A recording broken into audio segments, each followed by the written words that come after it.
আবার র্যাগিং এর জন্য শিরোনামে যাদবপুর বিশ্ববিদ্যালয়ের আন্তর্জাতিক সম্পর্ক বিভাগের এক স্নাতক স্তরের প্রথম বর্ষের পড়ুয়াকে র‍্যাগ করার অভিযোগ উঠেছে এসএফআই নেতা ও সেই বিভাগের গবেষক অনুষ্টুপ চক্রবর্তীর বিরুদ্ধে।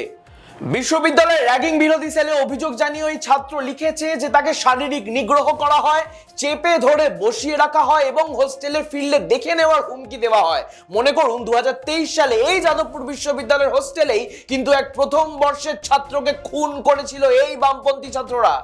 কিন্তু এখানে আরো একটি উল্লেখ্য বিষয়, এই এসএফআই নেতা অনুষ্টুপ চক্রবর্তীর বিরুদ্ধে সরাসরি অভিযোগ রয়েছে যে সে সিপিএম এর শিক্ষক সংগঠন জুটার অঙ্গুলি হেলনে দুর্নীতি করে পিএইচডি তে ভর্তি হতে পেরেছে।